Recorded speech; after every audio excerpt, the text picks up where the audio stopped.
Hello সবাইকে, সবাই কেমন আছেন? নতুন একটা ব্লগে সবাইকে ওয়েলকাম। আজকের ব্লগটা হচ্ছে জন্মাষ্টমীর ব্লগ। আজকে সকালবেলার থেকে উঠে স্নান টান করে তার আগে আমি অবশ্য ওদেরকে খাবার টাবার দিয়ে লগ্নকে শুদ্ধকে খাইয়ে নিয়েছিলাম। তারপর স্নান করে পূজার জন্য রেডি হচ্ছিলাম।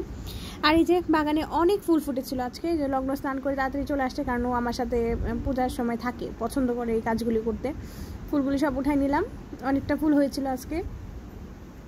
আর তারপরে এই যে স্নান করে রান্না বান্নার জন্য চলে আসছিলাম। সাথে শুদ্ধ এই যে স্নান করে এসে বসে গেছে আমার সাথে, দেখবে সে বসে বসে দেখতেছিল। আর এই যে লগ্নও ছিল, কারণ লগ্ন পাশে বসেছে দেখে নিচে বসেছে, শুদ্ধ ওখানে বসবে, বসার জন্য মানে নিচে নেমে বসছে।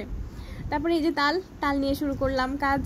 তালের এই যে উপর থেকে ভাবলাম যে খোসাটা হয়তো খুব সহজে চলে আসবে, আসতেছিল না, অনেক টানাটানি করে তালের উপরে যে খোসাটা সেটাকে খুলছিলাম আমি। তারপর এই যে তালটাকে চিপে চিপে যে তালে কাঠ বের করতে হয় করছিলাম। এই কাজটা একটু সময় নিয়ে করতে হয় আর অনেক কষ্টের এই কাজটা।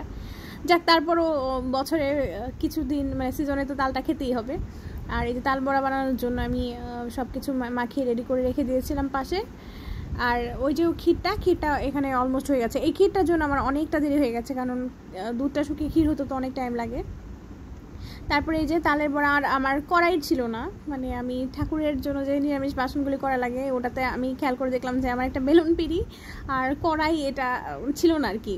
তো আমার এটা কিনতে হবে একটু পূজা দেওয়ার জন্য। তারপরে এই তো যতটুকু পেরেছিলাম তালের বড়া করেছিলাম। খুব বেশি কিছু আমি করতে পারিনি, কারণ এই যে শুদ্ধ তো সাথে সাথে থাকে আর ওর বাবাকে সামলাতে পারছিল না। তারপর পূজা দিয়ে এটা ছিল বিকেলবেলা একটু বের হয়েছিলাম, গজ কাপড়ের দোকানে গেছিলাম।